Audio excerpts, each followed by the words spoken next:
Mes chers frères et sœurs, laissez-moi vous poser une question. Comment un homme peut-il passer des heures à prier la nuit, lever ses mains vers le ciel en demandant la miséricorde d'Allah et utiliser ensuite ses mêmes mains pour frapper sa femme?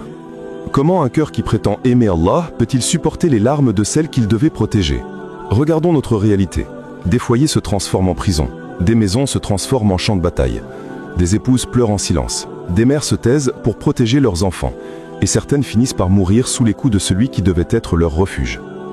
Le prophète sallallahu alayhi wa sallam a dit « Le meilleur d'entre vous est celui qui est le meilleur envers sa famille. Et je suis le meilleur d'entre vous envers ma famille. » Et il répétait encore et encore « Ne frappez pas les servantes d'Allah. Ne frappez pas les servantes d'Allah. » Mes bien-aimés, écoutez cette histoire bouleversante. Une femme, battue par son mari avant de rendre son dernier souffle, a écrit ces mots. « Ah, si seulement j'avais un frère pour me protéger de l'injustice de mon mari. » Mais personne n'était là. Ces mots furent ses derniers souffles. Elle est morte, non pas dans la paix, mais dans la douleur et la solitude. Et c'est ici que je vous rappelle, au nom de Mahmoud al-Hassanat, les paroles les plus importantes que le prophète sallallahu alayhi wa sallam nous a laissées avant de quitter ce monde. Je vous recommande de prendre soin des deux faibles, la femme et l'orphelin. Mais qu'avons-nous fait de cette recommandation?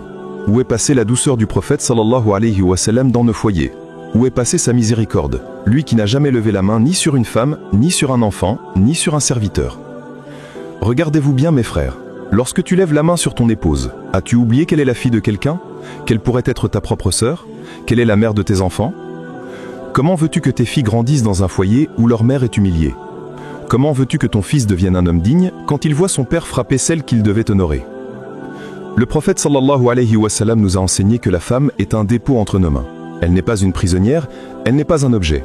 Elle est un dépôt sacré, confié par Allah, et Allah nous demandera des comptes sur ce dépôt. Chaque larme versée, chaque cri étouffé, chaque humiliation subie sera une preuve contre celui qui a trahi ce dépôt.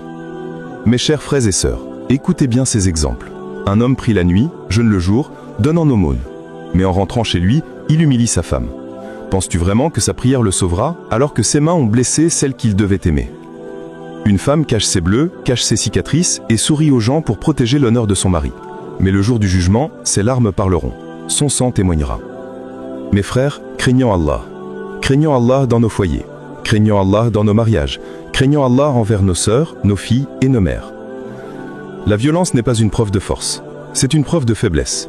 La brutalité n'est pas une preuve de virilité. C'est une preuve de lâcheté.